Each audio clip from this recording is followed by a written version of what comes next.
we are all members of one body, right? But each has its own specific, part to play according to the grace, to which God has called him. And so we are all going to repeat, certain virtues, but in our own distinct way that Right. brings meaning.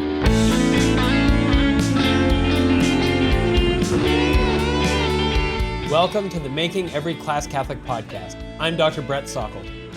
This podcast and community are all about equipping Catholic educators like you to approach every subject area and your entire vocation as a teacher through the lens of our Catholic faith. Each month, I sit down with inspiring guests, and together, we'll explore how every classroom can become a place of faith, truth, and beauty. Thank you so much for being here. Don't forget to subscribe so you never miss an episode. And if you know a fellow Catholic teacher, share this podcast with them. Let's build this community together.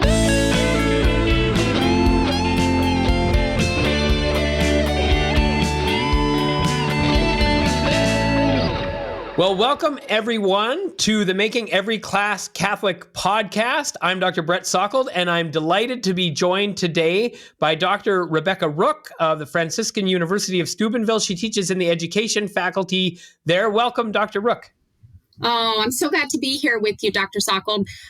Do we want to go by Becca and Brett today? Yes. Yeah. After the initial intros, so people know we're qualified. Yes, this sounds fantastic. We can go by Brett and Becca. So, So Becca, it's a delight to have you here, and I'll just say a little to our audience.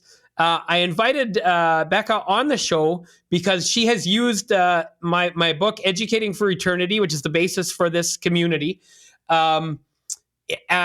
To teach future teachers in the program at Franciscan.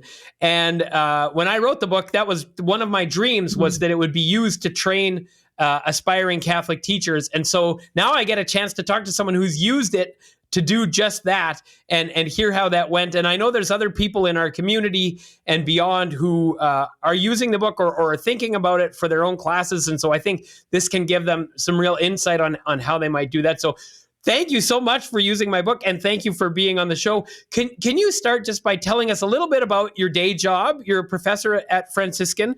What do you teach in? What's your background? What did you do before? What did you do when you were in the classroom or other areas of education? What kind of things do you teach? Your areas of interest, all that kind of stuff. Yes, I'd love to share that with you. I want to thank you for writing the book, because it really filled a need we had in prayer that we were asking the Lord to direct us towards. So it really was providential that I learned about. And I'll share a little bit about how I came to find it out about your book in just a bit. But my background is in mathematics. So my undergraduate degree is in math. And then I double majored in secondary education. So I'm licensed to teach 7th through 12th grade. And that's how I began my career, teaching math in the very Catholic high school that I graduated from. I've always had a heart for Catholic education. I'm also a Franciscan alum, and I love Franciscan because we are so mission oriented. That is the height of who we are, the mission, the desire to build and send forth joyful disciples, who are going to share the Holy Spirit professionally, personally, in whatever way the Lord has called them.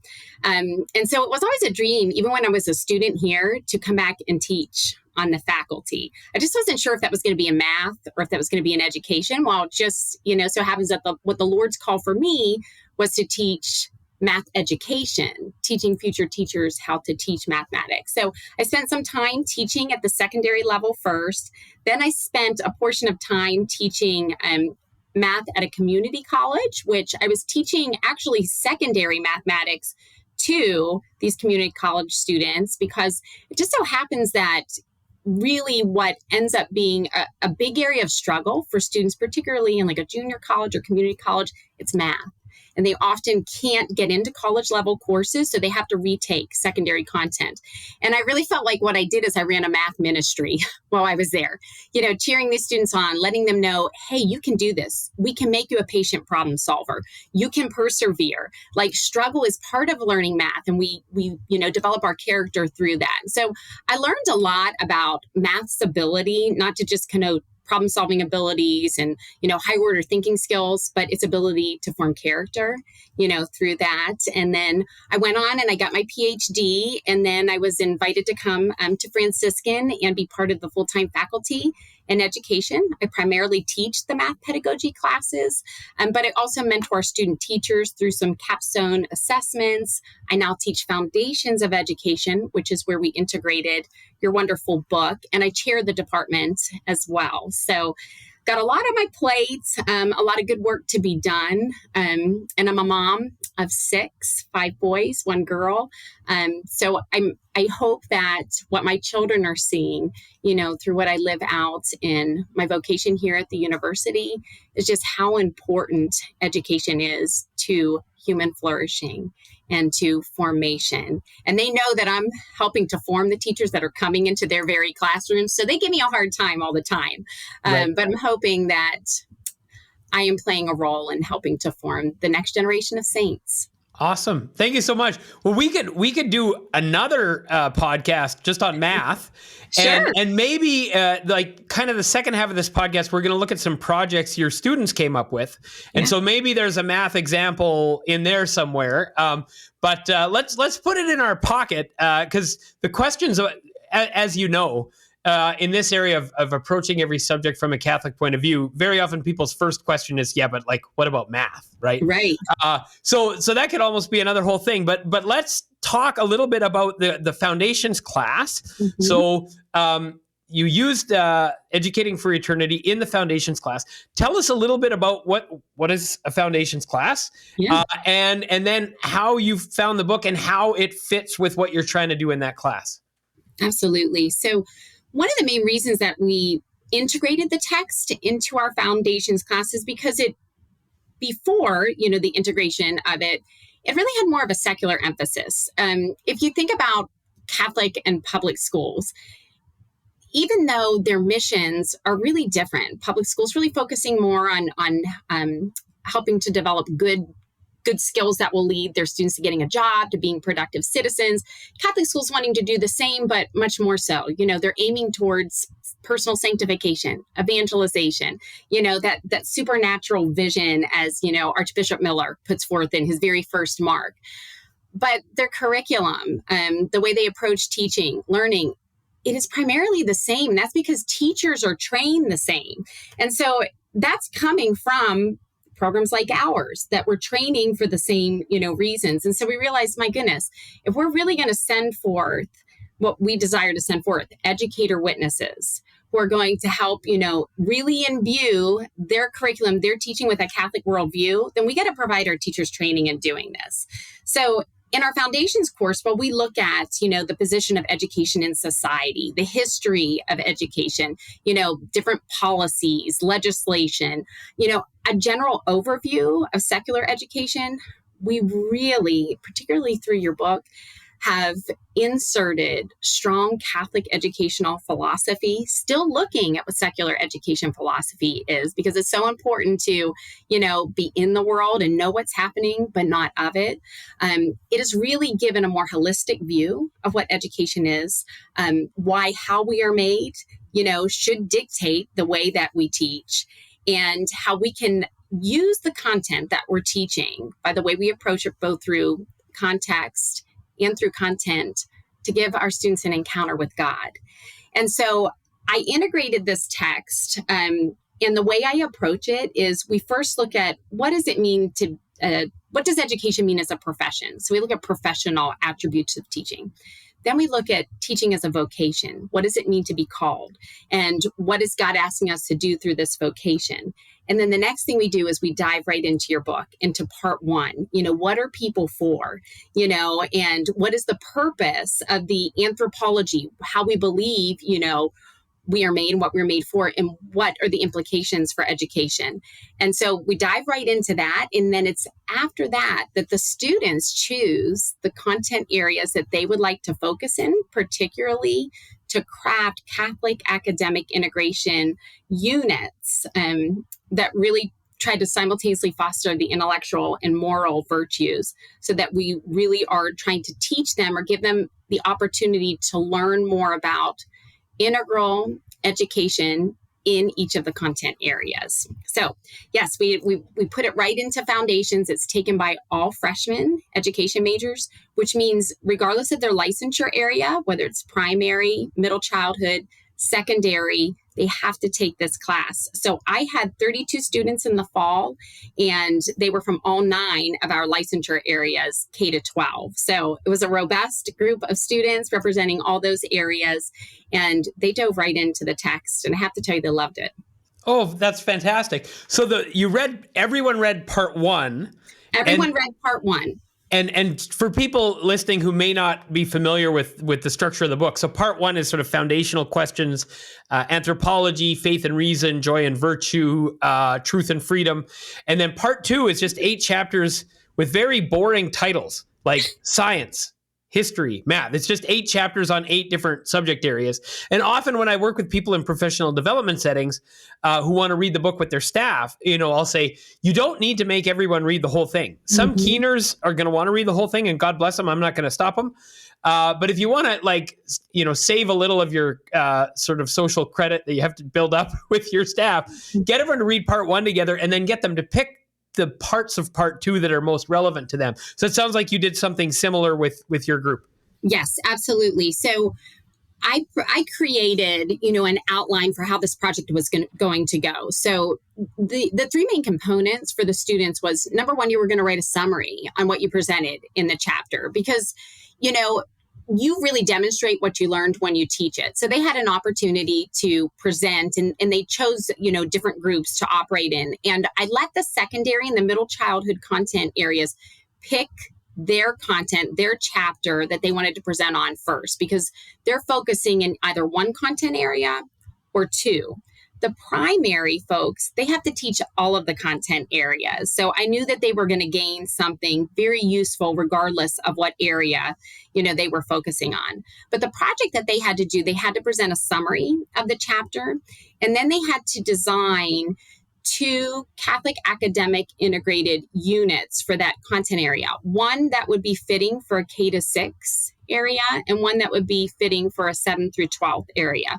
Why did I do that?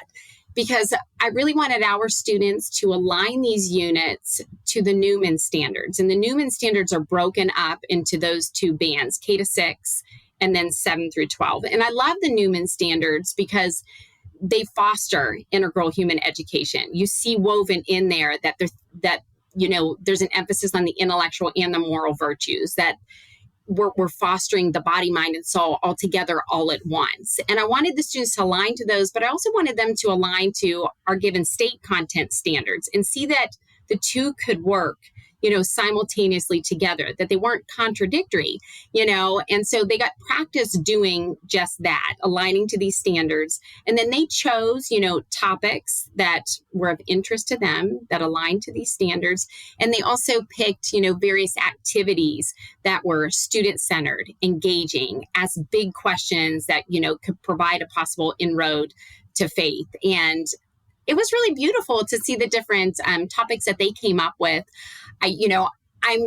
One of my interests is assessment, and I did create a rubric that went with this to score their assignments. I think rubrics are great because they tell students your expectations. But within this rubric, there was a lot of freedom for creativity, but at least gave them some guideposts and some specific expectations that I was expecting. So each group comprised of 3 or 4, and once they designed all their units, they presented them to the class. Each group took about 30 minutes to do their presentations. They were beautifully done. I mean, they were primarily done through either PowerPoint or through Prezi, but they brought all the materials that they had created too for the various activities, so that they were engaging all of us. And I was just really edified to see that what you were teaching about the content itself, there are some subjects, as you note in the book, that are easier to integrate the faith through content. Literature is one of them. You can't teach Shakespeare well, without discussing certain Bible passages, because there are so many allusions to scripture in Shakespeare, right? So it's a little bit easier there. But math, it's not as direct, and of course, we can see math all around us, even in created nature. When you look at the way a pine cone, is created, when you look at a nautilus shell, that all comes back from the Fibonacci sequence and this golden ratio, and that God creates out of order. But a student's not going to know that unless you say it directly, But if you know these things, and God creates out of order, that illuminates the context, And so that was the greatest, I think, sense of satisfaction for me, that they were getting it, that they were getting that I can approach this subject either through direct content or through the context, that I'm looking at it, that my faith now illumines and actually deepens and brings a greater sense of meaning to what I am teaching. Well, we're going to dive into some examples that I'll ask you to share in just a minute, but there's a couple things that have come up that I want to ask you about before we get to the examples. So you were talking about the Newman standards and their relationship with state standards. And I'll just say to the listeners in or out of the community, we just did a consult. This is going to come out in April, but we're recording it at the end of January. We just did a consult last week with a group from the Diocese of Charlotte, and they were trying to do exactly this. They were working with their K-8 science curriculum, and they wanted to integrate the Newman standards in with their local state standards. And it's a really interesting, I don't know if problem is the right word, but it's an interesting challenge. And there was a sort of desire expressed there for maybe some kind of national working body to help do this kind of thing. Because everyone's kind of, it sounds to me like everyone's sort of reinventing the wheel on this. And just to commend you, if we have teachers coming out of Catholic education programs who are already familiar with trying to integrate those two things together, that's going to be a huge help. Because it sounded like a big project, and it sounds like almost I don't know about everyone. Lots of different people in different places are doing it for this subject, for that subject. And they were sort of, fishing around to find who's already done it and who's got some expertise here. And so even we were already thinking, is there a way to have sort of a national clearinghouse where everyone who's done this can get together and share what they've learned by doing it and share resources and that sort of thing. So anyway, I'm a Canadian, right? So I actually don't know about this stuff. Sure. And I'm learning about it from working with American partners, but I just thought I would flag that. And is there anything specific you might add from your experience of working with, young ed students on integrating those two things? Are there any, were there any particular challenges? Were there some like clear principles that you could identify, be like, oh no, when you want to make this fit, ask these kinds of questions, like any kind of procedure or insight that came from doing that kind of work? Because I know lots of people in the community are doing things like that. Right. Absolutely. I'm so glad you brought up the Newman standards, because with any standards, you'll notice at the beginning, there are a bunch of letters and numbers. And most people don't even know how to read the letters or numbers. They're looking at the words, right? Because that's how we make sense of things. Well, what are the words here? What is the content that's specific to the standards? But it's really important that you know what those letters mean in the beginning, that you find the key to, break them down. And the Newman standards, there are general standards, and those standards, honestly, they reflect the 5 marks in a lot of ways. They're intellectual standards, forming habits of thought. And then there are dispositional standards, realizing that so much of education is about character development, human formation, growth, and virtue, much more so than even information. That information actually becomes so much more deep and meaningful when we're focusing on formation. But when you realize that they're the general standards, intellectual standards, dispositional standards, and you're thinking about integral human development, through whatever it is you're doing, there's always a dispositional standard that can fit with what you're doing, a virtue that you can really focus on strengthening in your students and making clear connections with that. So that was one thing that I shared with the students. There's always a dispositional standard that can be integrated into any content area. So that would be one trick. There is no neutral. Yeah, there is no neutral. So that would be one piece of encouragement. The Newman standards, in some ways, are a little bit more general than your state standards, which really drill down, deeply into content. But because they're more general, they can easily fit, on top of whatever it is you're teaching. Like the importance of being able to judge true and false through strong problem solving, skills. Again, the Newman standards are really oriented toward discovering truth because the human heart desires it and because it is important, right? And that's what math is seeking, to understand truth. And we do so through various means. So that would be my encouragement. Realize that a dispositional standard can always fit into what you're teaching, and to pick your state standard first, and then to find the corresponding Newman standard because they're more general. They can usually always fit on top. So, okay. Yeah. Did you find, were there any moments of tension or discrepancy between state standards and the Newman standards? Not in my experience with the students' projects. And they honestly didn't really have too much difficulty, picking something out. Now, you have to realize I was allowing them to pick. I wasn't saying you're teaching about this, you're teaching about that. I'm sure that you might have a little bit more difficulty if you were very specific about what you wanted the students to teach. But I really wanted this to be an experience that lit a sense of joy within my students. So I wanted them to pick something that really interested them. And I think that that's important to engaging the Catholic imagination, right? And we can become so standard saturated that education can sometimes, it can become kind of boring and it can feel laborious. So I didn't want that to be their first experience. I wanted them to pick a topic that really interested them. So I gave them that freedom. And the one group that had a little bit of trouble, and we met routinely to kind of talk through some of their issues, was my math group. Okay. And the specific issues they were having were more so at the K-6 level. And this is interesting because when I provided them examples, the examples that I provided the students when I was giving them, different activities that they could look at, they wanted to pick a different standard than I did. And I appreciated this, that they said, we don't want to pick the same Newman Guide standard that you picked. We want to pick something different. So they were having a little bit of struggle there. Let me tell you the topic that they picked. They picked ratios. That was the state standard. And they were having a little bit of difficulty finding a Newman Guide standard to fit with it. But they really... they gained clarity when I started to ask more questions. I said, okay, they're like, I just don't understand what ratios might show us about faith or the mind of God or the importance of it. And I said, well, what happens if ratios don't exist? What happens if the human body that, when we do our arm span to our height, it's a 1-to-1 ratio, or that the femur to our height is a 1-to-4? What happens if those ratios stop existing? What happens to a sense of balance and coordination? We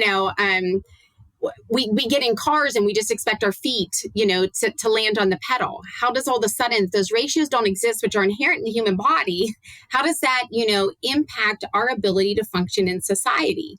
And so there was a light bulb moment. When you ask, what if something doesn't happen? When you ask those questions, suddenly it opens up this whole, oh my goodness, I see order now even in myself and why it is so important from a numerical perspective. And so just asking those questions help them to see, the supernatural significance to ratios, but even the practical, like, okay, if a ratio, doesn't exist and you're trying to double or triple a recipe and you don't follow it accurately, how's your dinner going to taste? And so there's an importance to having students investigate if they're looking at scaling a recipe. Why not make an error in there and have them engage in error analysis so they can point it out? What's the importance of that? Those practical implications have spiritual implications because they impact our ability to really flourish, engage in society, and live a full life. And so I found that asking follow-up questions, really good probing questions, and meeting with them individually was key to helping them see, the supernatural, the spiritual, the faith implications of whatever it is that they were teaching. That's great. My experience is very similar. When I'm working with teachers, often they'll come to a sort of a dead end, like, well, this topic is an exception. Like, you can't work with this one. Right. And I call it zooming out. You have to step back and ask bigger picture kinds of questions. And then they'll often see things that they couldn't, because it was the forest for the trees. Like, you're too close to the thing. But if you zoom out and ask something like, what does it mean that this thing exists? Yes. Right? Things, you can't have ratio. I'm just thinking out loud now based on what you just said. You can't have ratios if things aren't in relationship. Right? A ratio is about a relationship. So it tells you something about the nature of reality, right? That everything is in some kind of ordered relation to something else. And if that, as your examples highlight, if that falls apart, nothing works. Right. But it's within a picture of creation as relational.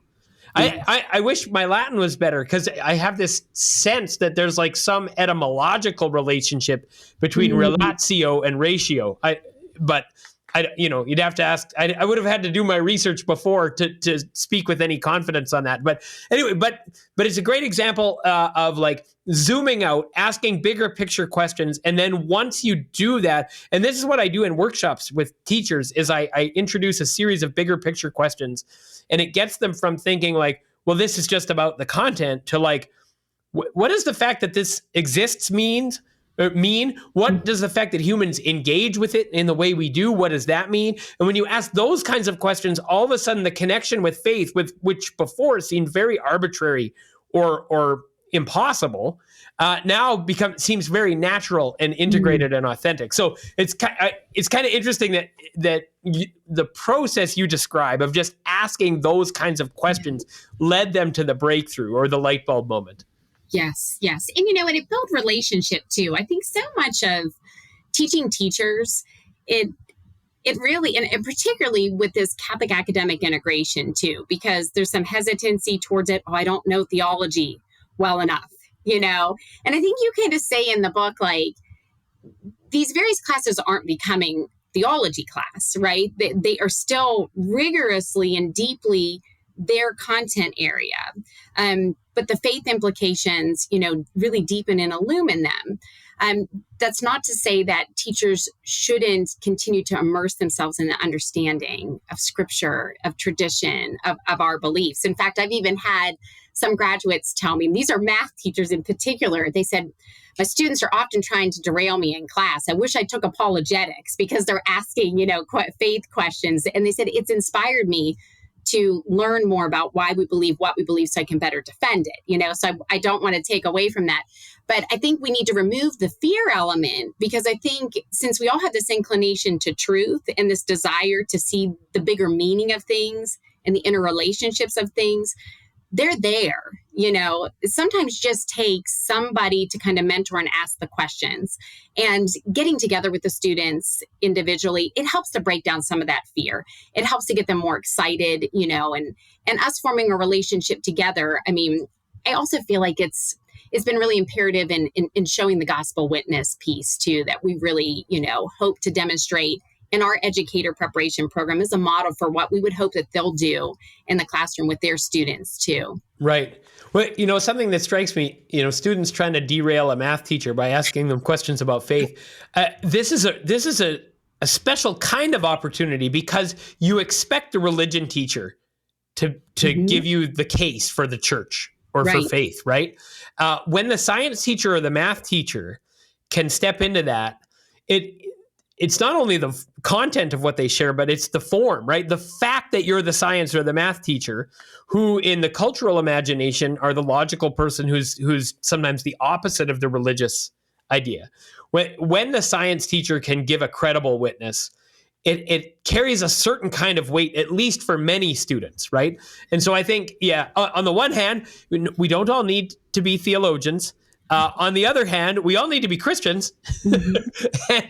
and so that implies, a commitment to learning and growing in our faith. And if I'm a science or a math teacher, in thinking about the relationship between my vocation as a science or a math teacher and those aspects of my faith that touch most closely upon that. Because if I can give a credible witness when those things come up naturally in class, then the sort of evangelistic mission of the whole staff and the whole school is sort of really amplified. I mean, that's a really key piece that you can't replicate anywhere else. Like, it doesn't matter how much the religion teacher tells you about the compatibility of faith and reason and science and religion. If the science teacher is giving a counter witness, then that speaks volumes, right? But if the science teacher has that integrated and everyone's singing from the same song sheet, that it can be very powerful, right? So, yes, hugely so. One of my first experiences with integrating the faith into mathematics was through a teaching on the Shroud of Turin that I was doing. And it was through the radiocarbon dating model. And I don't know if you followed some of the recent findings on the shroud, but if you use radiocarbon dating on it and you use your standard exponential function, it dates to the 13th century. And you're like, wait, what? Okay. Pope John Paul called the shroud, a mirror of the Gospels, this distinguished relic. Is it false? And, for a while, I kind of sat with that function. I'm thinking, I believe in the shroud. I really do, and I do believe that it's a relic. And I had to kind of sit in that tension and say, okay, this radiocarbon dating isn't matching up. Is there a reason that it might not? Well, and, science doesn't always operate at the same pace, that faith does, and vice versa, right? But that doesn't mean that they're not complementary. It just means that we're human, and that things take time to develop. And recent research has shown that the reason that the radiocarbon model is dating it to the 13th century is because the shroud was in a fire in the 13th century. There's debris on it, and they test only on the ends because when you do the radiocarbon dating, that piece is now destroyed. They don't want to destroy, much of the shroud. But they now employed an X-ray technique that's more advanced, more accurate, and it dates it to the 1st century. But it took, I believe that radiocarbon model was utilized as primary evidence to question the authenticity of it, I believe in the 80s. But here we are, the X-ray model was done in 2024, showing and linking it to the 1st century. And you're kind of like, okay, here they are. They came into union, and it sometimes just takes time, but we sometimes have to sit in that space of tension. I think it kind of mirrors the whole mystery of suffering, that God is doing something good in the waiting, right? But then I gave my students, it gave me an opportunity to actually delve into some, theology topics. Let's talk about relics. Is our faith based on a relic, of its authenticity, not its authenticity, And so it led to this robust and deeply satisfying conversation with them that really bridged math and theology in such a beautiful, interesting, and compelling way. Right. Yeah. Oh, I'm so glad that it went to, is our faith based on a relic, right? Yes, because yes. Maybe this mathematical model on this points it in one direction, and then we get another that points it in another direction. And then we don't know what's coming in 20 years that points it in another direction. And so this may lift some people's faith, but if the Shroud of Turin is a fake, that is not the same thing as Jesus didn't rise from the dead, right? Exactly. And you should not invest so much in the one that it calls into question the other, right? Because they're falsifiable in very different kinds of ways. Yes. And if you tie them as the same kind of thing, then you've put the eggs in the wrong basket. Yes. But on the other hand, there can be interesting things to learn, and there can be aid for faith, and all that kind of stuff, right? So, yes. we're gonna have. There's some interesting conversations now around Eucharistic miracles that go in similar directions, right? And it's worth noting that the church is cautious about overstating claims in this regard, right? And so that's a worthwhile thing to do. But they are interesting places where faith and science or math can have intersections. And even the discussion about how the intersections work and don't work is such valuable information for the people who are, for your audience, right? For future Catholic school teachers, but also just for Catholics, right? Who want to think about these things. Yes. So let's dive in. Let's hear about a handful of your favorites, some of the creative ideas that students came up with based on this project that you've described for us in this foundations class. Okay, I'm excited. So, in literature and language arts, in the K to 6 realm, the students really looked at examining fables and how they could strengthen one's moral compass. So, one of the fables that they used was the lion and the mouse, and examining that with the students, and then talking about, the different virtues that were exuded in that fable and then in others. In the 7th through 12th unit that they created, they focused it on Macbeth. And I thought this one was really interesting. They actually were having them examine different adaptations of Macbeth, and they connected it to human morality insofar as they had students reading various parts of the catechism around morality to determine if it was morally right or wrong for Malcolm and Macduff to kill Macbeth. So, yeah, deep probing questions, but an integration of the catechism into that. For history, and I loved this, at the K to 6 level, there is a focus on community and on the importance of work to community life. So they had their students investigating occupations of early Christians and finding saints who also lived out those occupations. And they would have to present the saint almost in a wax museum kind of model, who the saint was, what their occupation was, how it benefited society, but then also different attributes about the saint that really made them saintly.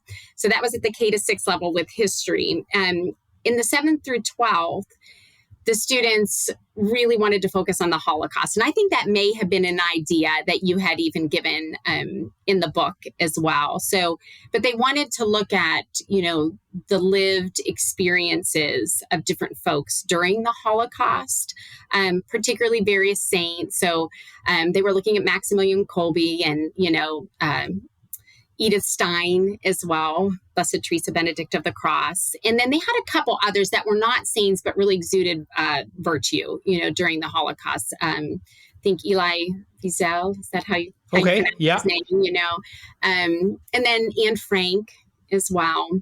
And so they were looking at their experiences of the Holocaust and the way that the Holocaust, was a complete antithesis to what we learn about human dignity in the catechism, but also how that saint or that person really lived or reinforced what the church teaches us about human dignity. So that was the focus of their unit. In science, I thought this was really neat. At the K to 6 level, the students investigated animal traits and the inherited animal traits in particular, how those traits are important to that animal's survival and how their various instincts are important for their survival, and how that really shows the goodness of God, that he would make us for our own good, and for survival's sake. In 7th through 12th, and this was another idea I think that kind of came out of the book, they wanted to dive into evolution and the differences between that and evolutionism. But also they really unpacked, the 4 different mechanisms of evolution, really went deep into the content, but then they asked the students to write a reflection on why evolution isn't contrary, to Catholic faith. And so I thought that was, they did a great job in terms of, even though it was an idea posited in the book, of really carrying out a thorough unit and diving into the topic deeply. Right. I know a lot of people who would want to see that one. Oh, yes. I'll send it to you. Well, I wonder, and if the students, and maybe we should do this for more than one of them, but if the students would be willing to give permission, we have a little nascent sort of resources page within the community, and to be able to share some of those things. The evolution one comes up so often because it's so tied to the credibility of the church's witness, right? And young people thinking that they have to choose between science and faith because of Darwin, and so I know a lot of people who would be interested in something like that. All the others sound valuable too, but that one stands out because of its very explicit connection with our evangelizing mission, right? So, yes, absolutely. Well, let's talk about that after we're off the air. Yeah, that sounds great. So, physical education, so I think that one was combined with the sports chapter, correct? Yes, yeah, school sports and phys ed. Yeah, I did in one chapter. Yeah, they really, the students who focus on this area were primary teachers, so they could be teaching phys ed. Sometimes schools here in the United States will hire a separate phys ed teacher. But at any rate, I felt like this was so important for them to dive into because particularly in the primary grades, we know that multimodal education, which is just a fancy word for kind of speaking to our integrated nature, that we have to engage the body is so important. But there's so many lessons to be learned. And at both the K-6 and the 7th through 12th level, they focused on the importance of teamwork, and the fact that through teamwork in a sports environment, we're growing in loyalty, perseverance, and that ability to work fluidly together, and how those skills are all needed, in terms of being a productive and loving human being, but also growing in saintliness. But it was interesting how they differentiated between the two. In the K-6 grade, they scaffolded so well. Like initially, the students were just focusing on running or maybe kicking a ball, these individual explicit skills that were important to the final thing that they were going to do, which might be kickball, and so they were building the individual motor skills, but then it all came in, all came together at the end when they were playing this team sport. And then there was a discussion about why these different skills were important to them being able to be a productive team member. But what I loved in the 7th through 12th, the whole focus that they chose, it was basketball. And it really was on becoming an unselfish player, putting the team first, gaining custody of our facial expressions because the body conveys its own language, and how the way that the body speaks can impact the whole team, the fluidity and the success of the team. So I love that. I'm nodding because I'm coaching soccer right now, and like everything you're saying, it's like I have to talk to certain kids before the game. Like, you cannot take a penalty today. Anyways. Right. And, having custody of our facial expressions, it's so important as a teacher, and we cannot give what we don't have. So if we don't learn how to do that, how can we expect it of our students? And sports is that one place where it's just so easy to have those knee-jerk, crazy looking faces or whatever. So teaching students that, A, you need to have custody and self-control of your reactions, but B, this really impacts those around you and the whole team dynamic. I thought was really cool.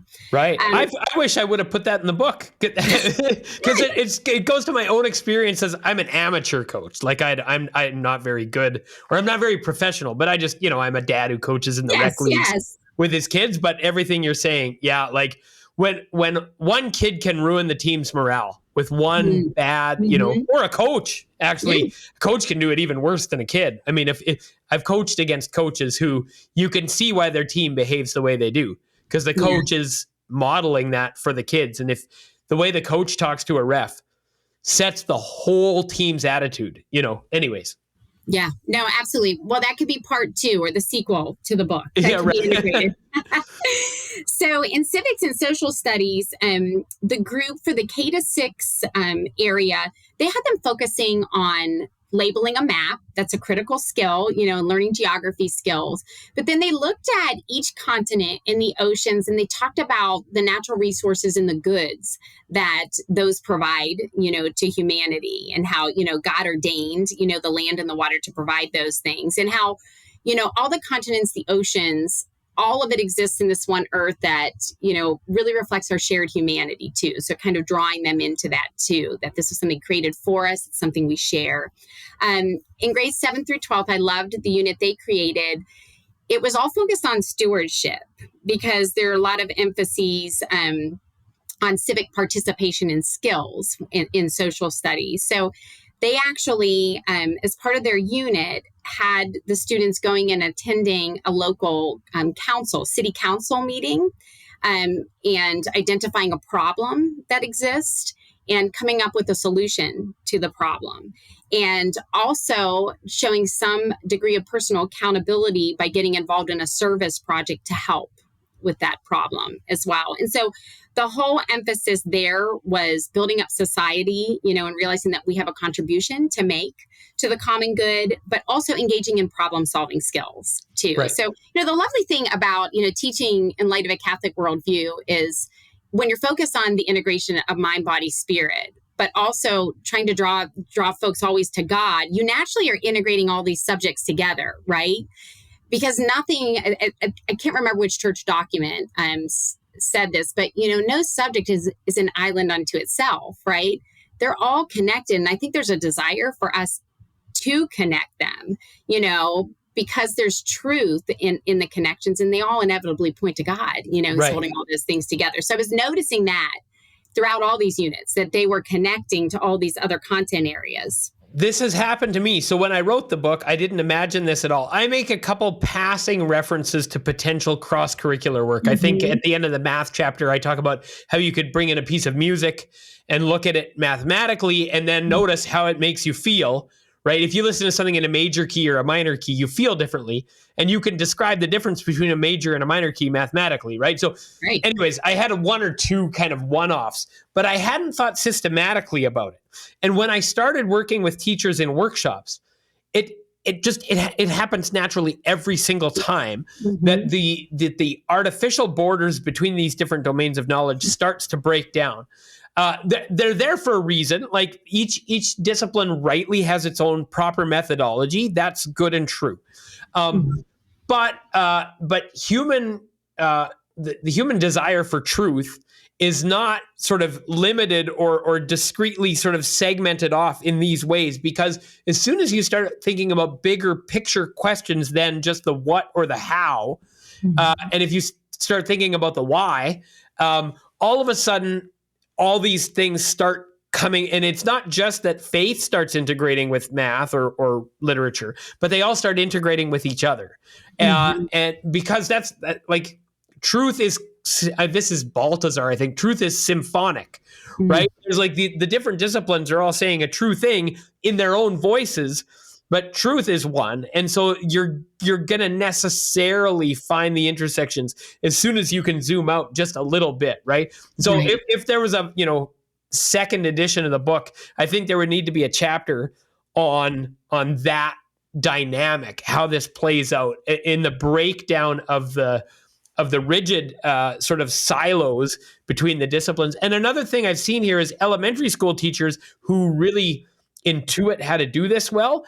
Sometimes the way they articulate it is, well, it's easier to do in elementary because the divisions between the subjects is not so rigid in elementary. And they say that, I don't know how many times I've heard that, but they just say, well, everything kind of flows together. Because if we're talking about bugs, well, we do literature about bugs, and we do science about bugs, and we talk about bugs as part of God's good creation, and like all the things are just naturally ordered around whatever the thing is that you're studying. You don't say I'm doing health and I'm doing math, but you say I'm doing bugs, and then sure enough, they show up in math and health, right?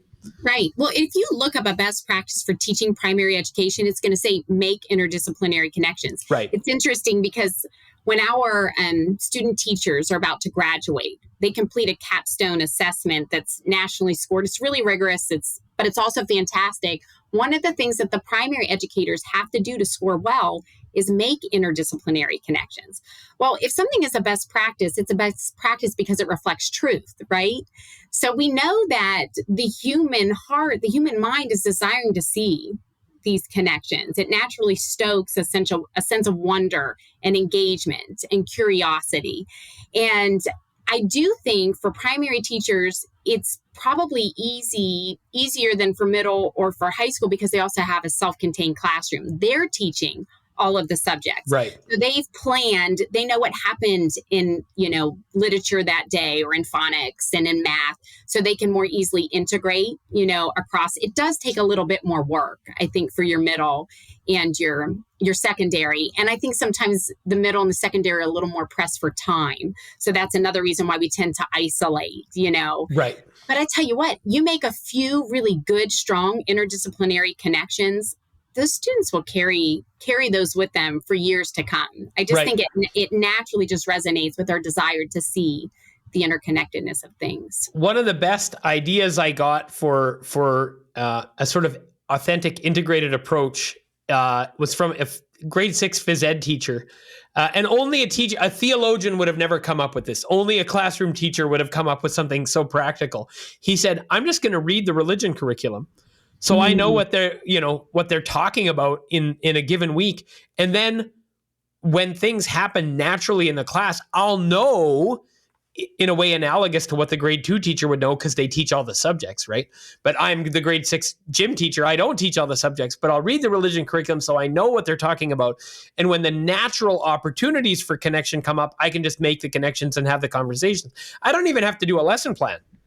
I just need to be aware of what they're thinking and talking about. If they just read the parable of the talents, and I know they just read the parable of the talents, well, then I can watch for connections with that, and they will happen some of the time, right? And I just thought, what a brilliant, practical idea. Yes. It's interesting because I gave a presentation on interdisciplinary learning at a Catholic conference a couple years ago with one of our catechetics professors here at Franciscan. And that was an idea that, we naturally came to that, oh my gosh, if teachers got together in teams and shared, what are you studying that week more intentionally, and integrated the campus minister too, what's going to be, the specific thing that you're going to be sharing with the students, even outside of class in your Bible study, you could, indirectly, directly, but even more organically, make these connections if an opportunity arises. It doesn't have to take much time, right? But it helps students to start to see the interrelatedness of things, which I think is so important. I just had a conversation with Light of Christ schools in Bismarck. Now, if you are lucky enough to be in a place where you have a priest chaplain, full or part-time at your school, this was a really cool idea. They were like, well, there could be sort of regular brief meetings between the priest. If he's going to be preaching a homily at the, let's say you have weekly mass or whatever. If he just sat down with 3 teachers on the Monday and mass was on Thursday and said, what are you teaching this week? Yeah. And if the priest knew a handful of the content areas that at least some of the students were going to be covering and could make connections between that and the gospel reading in the homily, what a powerful way to reinforce the connections and the integration of the knowledge and all that kind of stuff, right? So I just there's lots of creative possibilities for those kinds of things when we get out of our silos, right? Yes, absolutely. And I think, I can't tell you how many times our priests will say at Sunday Mass, does anybody remember, the gospel and homily from last week? And you're sitting there like, I paid attention and I think I remembered it last Sunday, but a week has passed and I've forgotten how important repetition is, right, to memory. And so if there were ways to take what has been taught on Sunday, and to reinforce it throughout the week, how that would start to really implant and then hopefully transcend, through our actions and words. Right. Yeah. So the inverse of the priest knowing what's going on in the school, if teachers occasionally made reference to the Sunday gospel, yes, when there's a natural connection with their content. Yeah. Well, okay. I'm glad we went off script a little because it's interesting and fun. But did you have a few more? Were you? Yeah. Okay. So let's go back to that. So I have 2 content areas left. I will share. We didn't do health, and the reason we didn't do health is because we covered in our course, because naturally ideas of gender and sex are going to come up when you're talking foundations of education. So we read Male and Female, He Created Them, which was it's a piece that's was authored by the Newman Society, but it pretty much includes, the whole church's vision on, male and femaleness, its gift, to the human being, and contains other aspects of theology of the body. So I decided not to do the health section because we were spending a significant amount of time on that. But with art, the students that were preparing a unit for K to 6, they had the students making a family thumbprint tree, and the significance behind this was the uniqueness of each individual, and one of the Newman standards talks about presenting a personal interpretation of art. So the students would not only make this, thumbprint family tree from the members of their own family, but then describe, their traits and the goodness that they bring to each of their families as well. For 7th through 12th, they had the students actually creating their own abbreviated script for The Lion, the Witch, and the Wardrobe. And then talking about some of the Christian symbolism that we see, in The Lion, the Witch, and the Wardrobe. And they they really loved that. I love The Lion, the Witch, and the Wardrobe. So they just seem to really get excited about the unit that they created. So math, I've talked a lot about math, and I talked about the K-6 unit that focused on ratios. The 7th through 12th, it focused on transcendental functions. So that's going to be your sine and cosine. I know. And what they really wanted to do was connect this to the transcendence of God. And what does transcendence look like? What does it mean to be infinite? That God is independent and above his creation. And to kind of like, that's analogous, to these transcendent functions that can't be described outside of algebra. Like it's not enough to describe them with multiplication, division, addition, and subtraction. There's something different, just as God is different and he exists outside of us, outside of time and space, but is also in us, and so to kind of, talk about what that means to them. What does God's transcendence, mean? I think it's so important, sometimes you don't have answers necessarily to these things as a content specialist, but to not be afraid, to sometimes say, I don't have the answer yet, but I'm going to go find out, or just even to grapple and sit with it, for a while. And I think that could be maybe a hesitancy that teachers might have about trying to engage in Catholic academic integration because they're afraid that they might not have all of the answers, and they want to appear as like a sage on the stage in some ways. But we know that that's really not what students are looking for.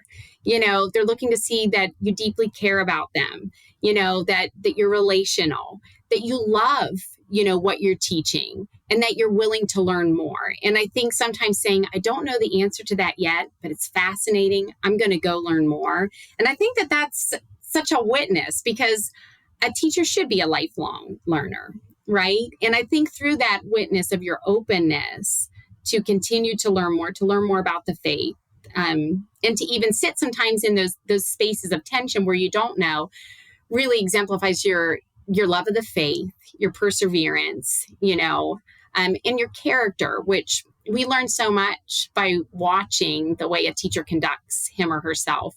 I recently came upon something that St. Augustine said. He said that the very first subject that students learn is the teacher. And I was like, oh my gosh, I love that. They're not learning math first from you, science, phonics. They're learning you. They're watching everything that you do. And then he goes on further to say that the teacher invites imitation, Right. And I think of even the way I teach, how I've tried to mirror some of the ways that teachers that I loved conducted themselves, and that's our hope, that students will watch us by the way we conduct ourselves, the way that we teach, the love we have for both our faith and for our content, and that we're inviting imitation. Yeah, and what does Paul say? Be imitators of me as I am of Christ, Yes, right? yes. And then there's other language about Jesus imitating the Father, right? There's this sort of chain of imitation, and we're nervous. We're nervous culturally that if I say be an imitator of me, the way that Paul does, that I'm imposing something upon someone's freedom, right? So if they imitate me, there's something inauthentic about that, right? Because what they should do in our sort of cultural vernacular is like realize their authentic selves, which we imagine comes from like nowhere. Like right. It's but of course what happens is they're going to imitate something like that. Like that's the kind of creature we are. Right. And that's why Paul says what he says. And that's why Augustine says what he says, because it's this recognition that that's how human culture is passed on. That's how humans learn anything. And so, of course, the people who would say teachers shouldn't be getting students to imitate them are, in fact, themselves teachers who are getting students to imitate them. You can't avoid that. So let's be honest and say, well, what do we want to imitate and what not? We are not in a position where we can't make a value judgment. We have to say what is good and worthy, and let's pursue that, and let's put people in front of our children who we trust with that, who we want our children to be able to imitate. Let's form people in our education faculties that we would want our children to be able to imitate. Because to pretend of course we want people to be authentic, but you don't get to be authentic by not imitating anything, but by being cognizant and intentional and integrated about what you imitate and what you don't, right? Right. But you just don't have the option of creating yourself ex nihilo. Like that's not how it works, right? Anyway, that's big picture stuff, but I get worked up about this because I think we do our kids a terrible disservice when we tell them, this idea that your authentic self is somehow disconnected from tradition, authority figures, whatever.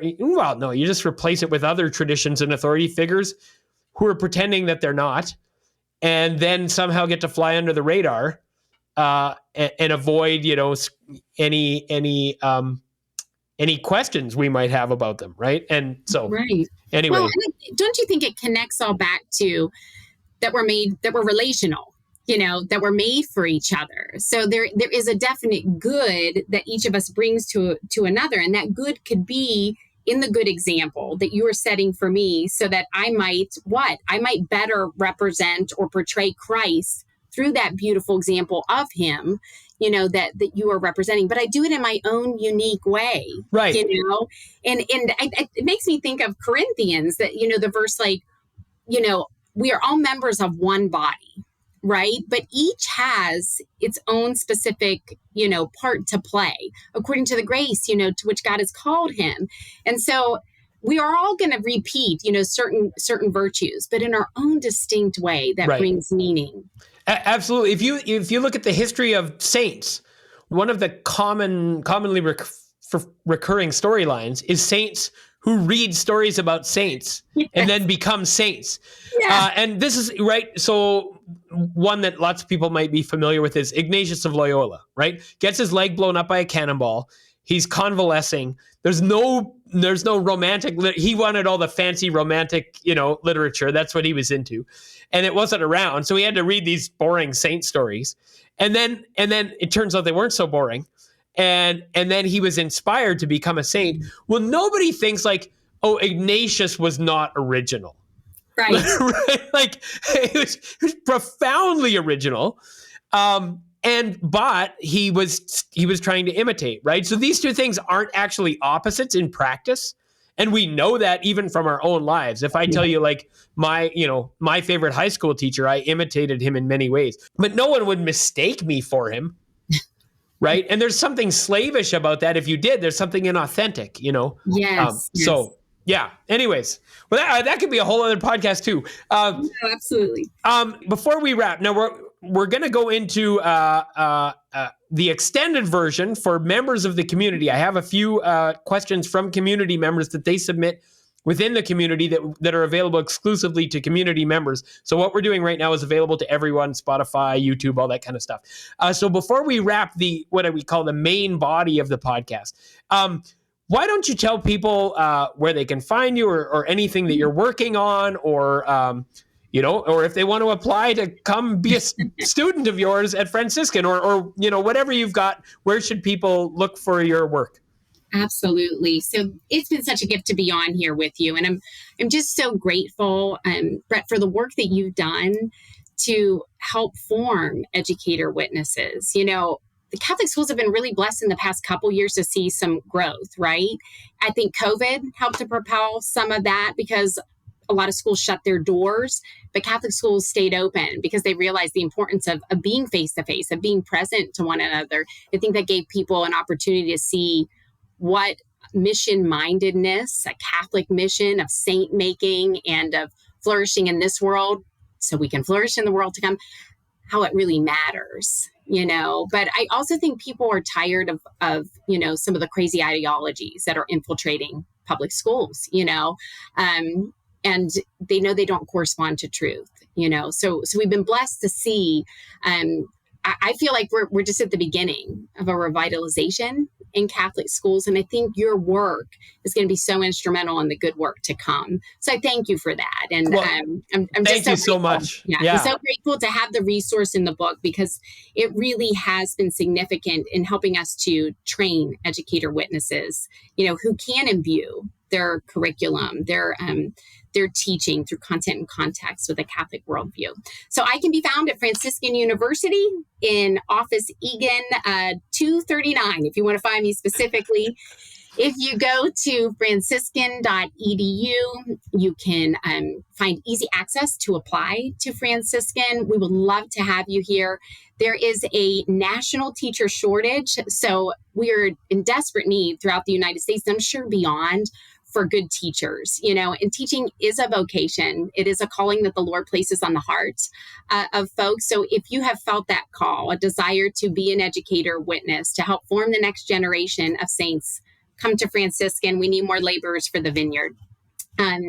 You could also email me at rrook@franciscan.edu, and I'd be happy to share any information about our education program with you. We do offer 9 different licensure tracks, so you come out of our program really prepared well professionally, but also formed well so that you can impart strong formation to the students who will be entrusted to your care. So we would love to have you here.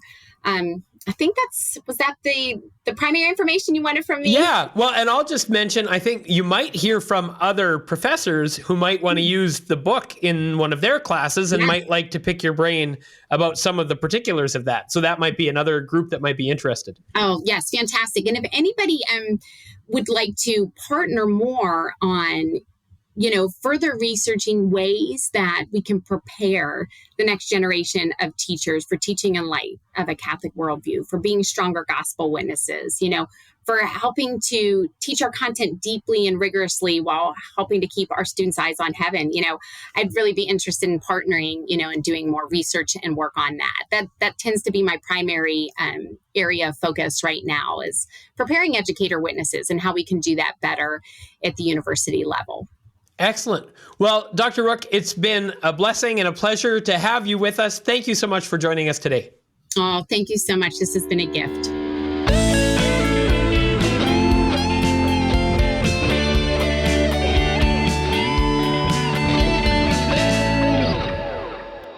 Thanks so much for listening. If you enjoyed today's episode, I want to tell you about the Making Every Class Catholic online community. There you'll have access to regular live interactions with me and with plenty of great presenters and presentations, workshops, and Q&A, as well as to a network of committed Catholic educators and a growing library of resources. And be sure to subscribe, leave a review, and most important of all, share this with a fellow Catholic educator. We've got more exciting guests lined up in the months to come. You won't want to miss them. Until then, God bless you in your work, making every class Catholic.